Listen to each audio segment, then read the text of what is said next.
Hey guys, so I just want to talk a little bit about the process of learning Japanese. Um, Obviously, it's not something the majority of us have to do, right? Unless you're born here or you come over here and intend to live, something approaching a normal life where you can function in the society without like a lot of help from someone who speaks good English and Japanese. You're probably not going to have a need for it. So it is a big investment. It's going to take a lot of work. It's a very, very, very different language from English, which is probably the biggest hang up for people. A lot of people just don't seem to get their heads around the general structure of it. It's the actual approach, the order in which you think, basically, is different from English. So English is subject, verb, object. So you say, I did something, right? Or I ate bread. And if you look at what you're actually doing with your mind when you're speaking, a lot of us, we speak almost at the speed we think. You begin a sentence with this intention, and the words just kind of follow the intention and come out. So with Japanese, you actually have to, in the beginning at least, you actually have to form the entire sentence in your head and then say it. So it gives this general feeling of just being incredibly tedious and difficult. But the truth is, you get used to it, And if you're going to be over here a long time, it's really worth learning. It's not that hard. I mean, any valuable skill, any skill really worth having, is going to take some effort, And if you want to do something with yourself over here, it's advisable that you know how to speak Japanese. Plenty of Japanese people can speak English, so that should tell you that it's if they can do it, you can do it. So, and also I would say it's probably harder for a native Japanese speaker to start learning English past the age of 20 than it is for a native English speaker to start learning Japanese past the age of 20. That's just because of things like pronunciation in English, all of the exceptions, the way the pronunciation changes with the speed of the speech. There's a lot more happening in English. It's a much more complex language in terms of plurals and the way verbs change based on first, second, and third person tenses and all of this. So it's much more of a mix of other languages as well. So English is kind of a mutt compared to Japanese.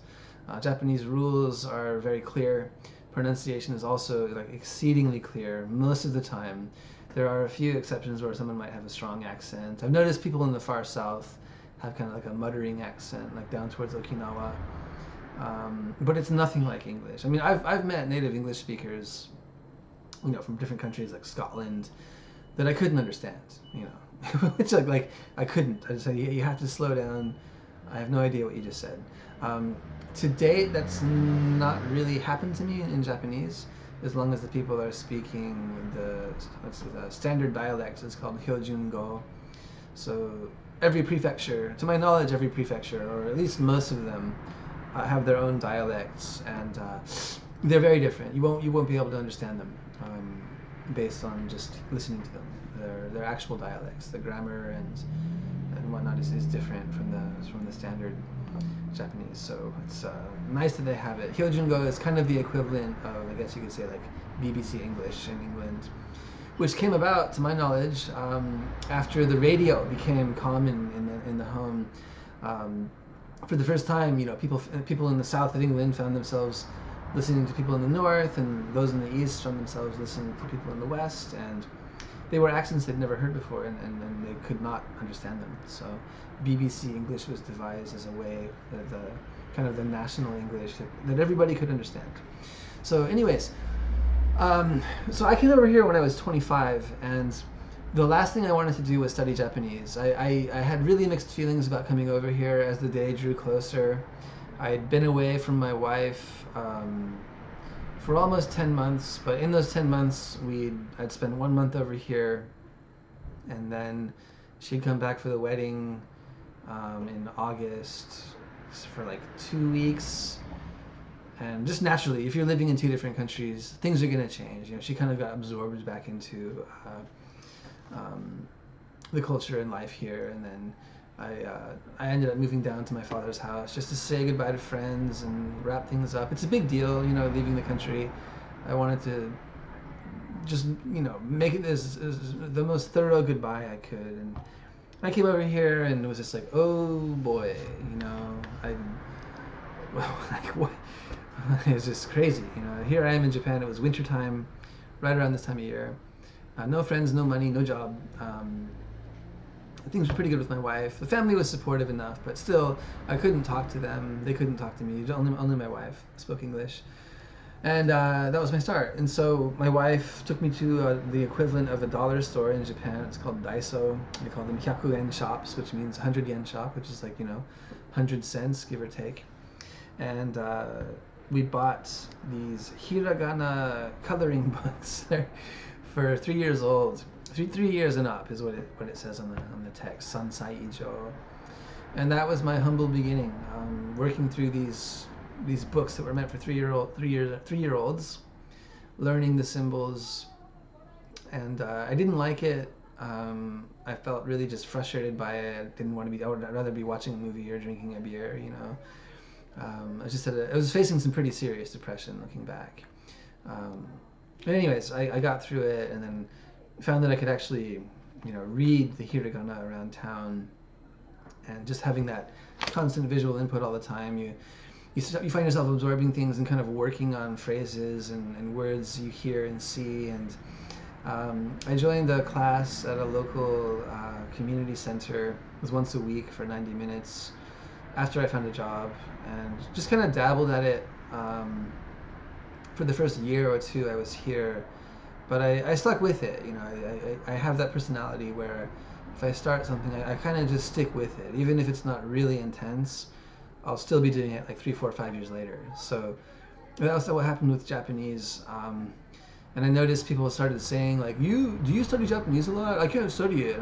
I said, well, my father-in-law kind of basically like strong-armed me into learning the hiragana, and then I just kind of stuck with it, because you're here in Japan, and you go out, you see a Japanese person, you know, they're a little bit shy, and you just say, konnichiwa, how's it going, and you speak a little bit, and you learn a little bit, and then, you're still in Japan, so you got plenty of chances to use it. And I had a martial arts teacher back in Seattle who wanted me to start teaching here in Japan, which was, I guess, a nice idea, but it's a little bit like a Will Ferrell movie waiting to happen.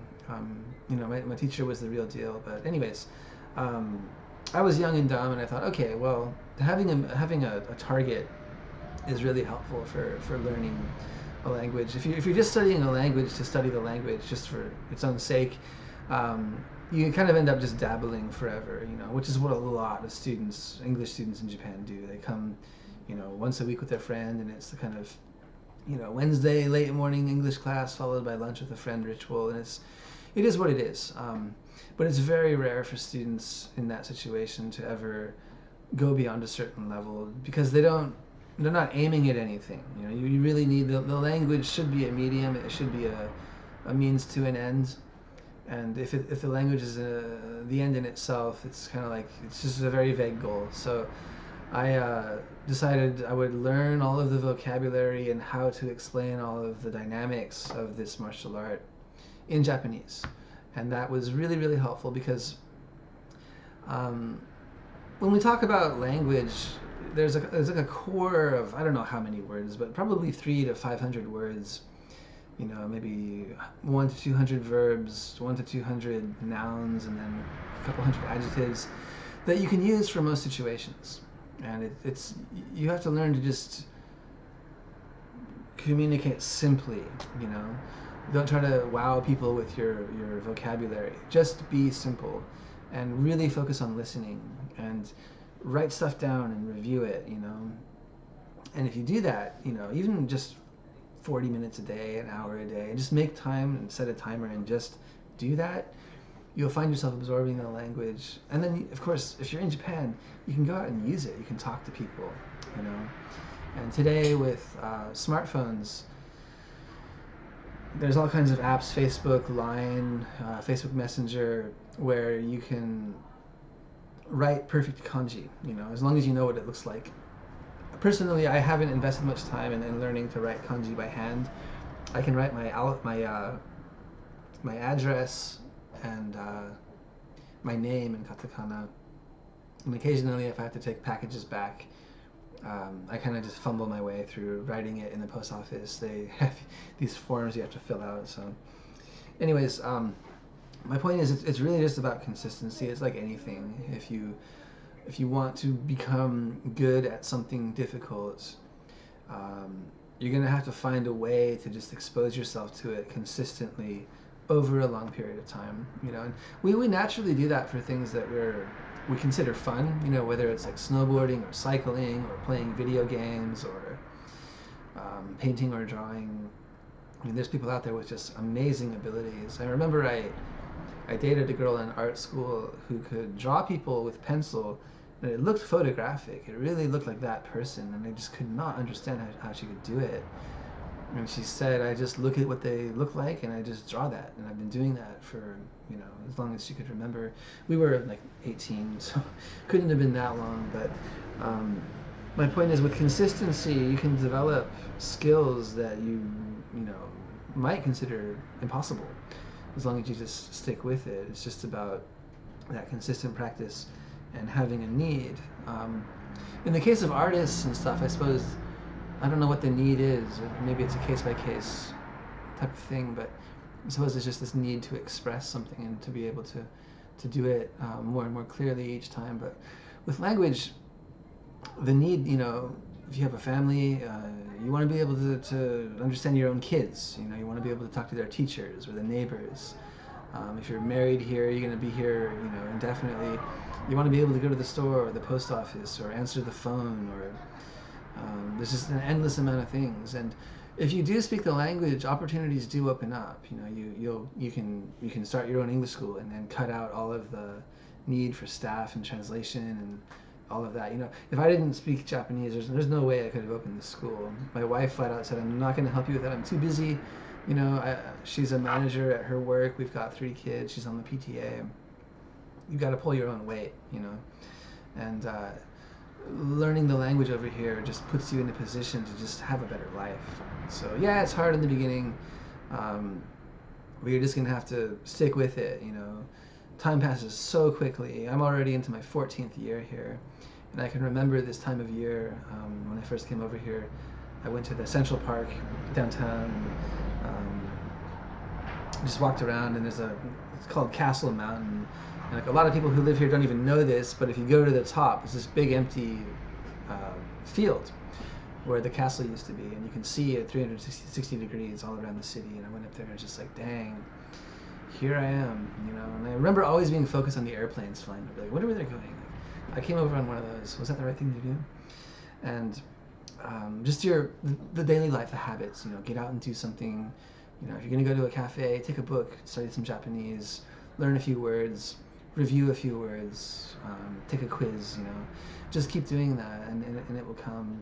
In my experience, with majority of like native English speakers, especially English teachers who come over here, I would say like far less than half ever learn a decent level of Japanese. Most of them are completely dependent on their jobs or their spouses or a circle of friends, Japanese friends who speak English for just about everything in their life. And I don't know.